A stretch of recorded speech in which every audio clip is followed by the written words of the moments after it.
Assalamualaikum warahmatullahi wabarakatuh. Salam sejahtera untuk kita semua. Apa kabarnya rekan-rekan mahasiswa-mahasiswi Universitas Dian Nusantara? Kita berjumpa kembali di mata kuliah marketing di pertemuan yang kelima.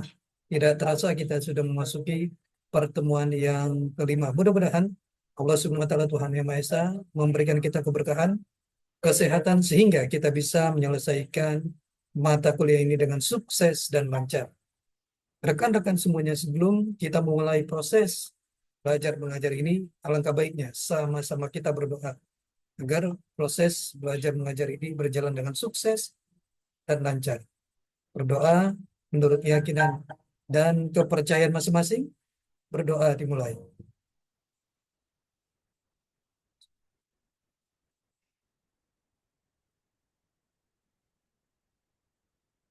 Selesai. Rekan-rekan semuanya, di pertemuan yang kelima ini kita akan membahas materi mengenai di pertemuan kelima ini kita membahas materi pemasaran di media internet. Ini materi yang sangat menarik sekali. Pemasaran di media internet, apa itu pemasaran di media internet? Ini adalah sebuah pertanyaan yang mungkin selalu kita dapati. Pemasaran melalui media internet, pemasaran di media internet, digital marketing penting karena digital marketing begitu penting untuk diterapkan dalam bisnis. Simak ulasannya berikut ini. Yang pertama, konsumen selalu mencari informasi di internet sebelum memutuskan membeli produk. Kedua, digital marketing lebih hemat biaya. Ketiga, pengukuran keberhasilan digital marketing lebih lengkap dan akurat. Yang keempat, digital marketing dapat membantu bisnis untuk mengikuti tren. Kelima, digital marketing dapat membangun kepercayaan publik terhadap brand. Kunci strategi digital marketing yang pertama, share. Yang kedua, real time publish. Yang ketiga, edukasi bukan hard selling. Yang keempat, berikan hiburan tidak hanya iklan, promosi. Yang kelima, multi channel platform. Yang keenam, konten multimedia, utamakan visual. Yang ketujuh, berpikirlah seperti penerbit atau wartawan. Yang kedelapan, tentukan market pasar Anda. Dan yang kesembilan, listen atau mendengarkan. Website, manfaat website seperti berikut. Yang pertama, media marketing. Ini adalah manfaat website yang pertama, yaitu media marketing. Tentunya media marketing begitu banyaknya di era ini. Yang kedua, media informasi. Bicara tentang media informasi, begitu juga dengan media marketing. Media informasi begitu banyak pilihannya di saat ini. Tidak hanya secara offline, tapi juga bisa secara online, didukung dengan kemajuan digitalisasi. Yang ketiga, media iklan. Begitu juga media iklan. Ini ada perkembangan dengan majunya digitalisasi iklan yang konvensional sekarang bergerak menuju arah iklan-iklan digital. Yang keempat, media komunikasi. Bagaimana cara membangun website bisnis? A. Pemilihan nama domain yang tepat untuk branding bisnis Anda. Kedua, tentukan tujuan bisnis sebelum membuat website. Yang ketiga, perhatikan tampilan desain web Anda.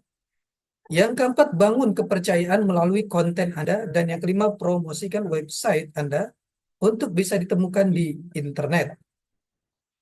Analisa website itu melalui Google Analytics. Yang pertama, mengukur average, rata-rata pengunjung website tersebut. Yang kedua, mengukur traffic source, yaitu bagaimana kita melihat lalu lintas dari sumber daya tersebut. Yang ketiga, analisa top view post. Yang keempat, inbound link. Yang kelima, conversation rate. Yang keenam, page views by device. Dan yang ketujuh, analisa demografi berdasarkan minat, jenis kelamin, usia, geografis, dan juga perilaku. Pemasaran via internet dikenal juga dengan istilah online marketing, e-commerce, web marketing, pemasaran, dan juga e-marketing. Basis utama pemasar. Pemasaran via internet menggunakan basis dan memanfaatkan web yang berorientasi pada prinsip-prinsip pemasaran konvensional dengan menerapkan 3 hal. Yang pertama, tujuan pemasaran. Yang kedua, pasar sasaran atau market itu sendiri. Dan yang ketiga, produk atau jasa yang ditawarkan. Pemasaran internet. Apa itu pemasaran internet? Perusahaan berbasis web seperti Facebook, Yahoo, merupakan situs jejaring sosial yang menjadi pilihan utama. Web 2.0 yang menopang jejaring sosial, wiki, dunia virtual, mobile video, search, text message advertising, weblog, telah membawa pemecahan masalah, problem solving, dari pemasaran bisnis. Model-model pemasaran via internet, yaitu e-commerce, pemasaran internet lokal, dan juga pendekatan orang per orang. E-commerce, istilah e-commerce digunakan untuk menandai kegiatan jual beli dan transaksi melalui internet. E-commerce tidak terbatas pada kegiatan di internet, melainkan juga transaksi yang menggunakan kartu kredit atau debit secara offline digolongkan dalam e-commerce. E-commerce mencakup jenis transaksi lain yang non-komersial, pertukaran informasi, dan aktivitas intra-organisasi.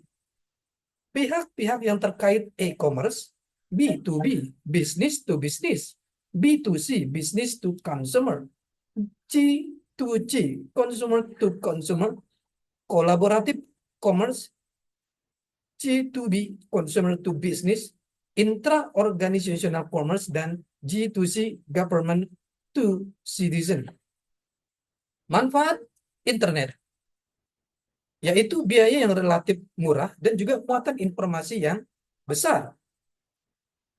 Keterbatasan dari internet, yaitu produk yang tak tersentuh, dan yang kedua, keprihatinan menyangkut keamanan, apalagi di era saat ini.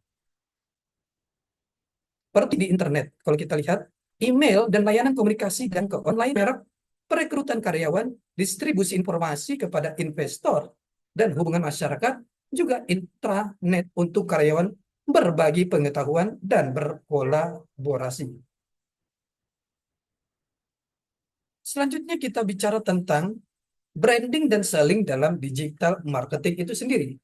Branding, Kreiner mendefinisikan branding sebagai sebuah pernyataan legal secara hukum atas kepemilikan. Sedangkan Broadbent dan Cooper dalam jurnal yang sama menyebutkan bahwa branding adalah sebagai sebuah tanda yang menunjukkan kepemilikan resmi. Sedangkan Gove dalam bukunya Emotional Branding mendefinisikan branding sebagai sebuah penciptaan merek secara sederhana. Bisa disimpulkan bahwa branding merupakan suatu tindakan untuk memberikan identitas kepemilikan. Cernatoni dan Dal Olmo Riley 1998.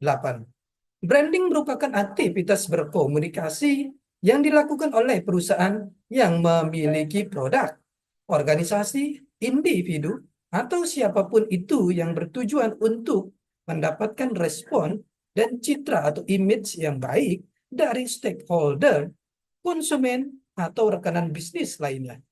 Tujuannya atau goals-nya agar mereka lebih terkenal dan dikenal secara utuh kinerja produknya dan aktivitasnya. Proses branding melalui beberapa tahapan. Pertama, kesadaran akan merek atau brand awareness. Yang kedua, konsumen mengetahui tentang merek tertentu dari suatu produk atau brand knowledge. Yang ketiga, konsumen mulai memahami citra terhadap merek atau brand image. Yang keempat, terdapat pengalaman merek dari konsumen, brand experience. Yang kelima, kesetiaan konsumen pada merek atau brand loyalty, sampai akhirnya konsumen memiliki spiritualitas kepada merek atau brand spirituality. Kita lihat di sini, selling, menurut Randi pada tahun 2015, nilai total transaksi e-commerce di Indonesia hanya mencapai 1,7 miliar US dollar dan melonjak hingga 12,2 miliar US dollar pada tahun 2018. E-commerce Indonesia mengalahkan negara-negara tetangga seperti Malaysia, Filipina, Singapura, Thailand, dan juga Vietnam. Indonesia sebagai negara kepulauan yang sangat luas, e-commerce adalah pasar yang berpotensi tumbuh sangat besar di Indonesia. Pun terjadi dengan penduduk Indonesia. 45% dari mereka menggunakan internet untuk mencari barang dan jasa secara online untuk dibeli. 40% melakukan pembelian secara online, 31% pembelian menggunakan smartphone, dan 31% menggunakan laptop. Jasa pengiriman barang pun menikmati kenaikan ini dengan 60 sampai 70% pengirimannya berasal dari e-commerce. Marketing, selling, dan branding. Marketing itu sendiri menciptakan demand atau permintaan, membuat cold prospect menjadi warm prospect. Sedangkan selling menciptakan pembeli, membuat warm prospect menjadi hot prospect lewat closing. Dan branding menciptakan pelanggan, membuat hot prospect selalu hot lewat brand loyalty. Rekan-rekan semuanya, ini adalah pertemuan kita yang kelima. Kita akan berjumpa di pertemuan-pertemuan selanjutnya. Tetap semangat belajar untuk mencapai kesuksesan. Salam sehat selalu. Assalamualaikum warahmatullahi wabarakatuh.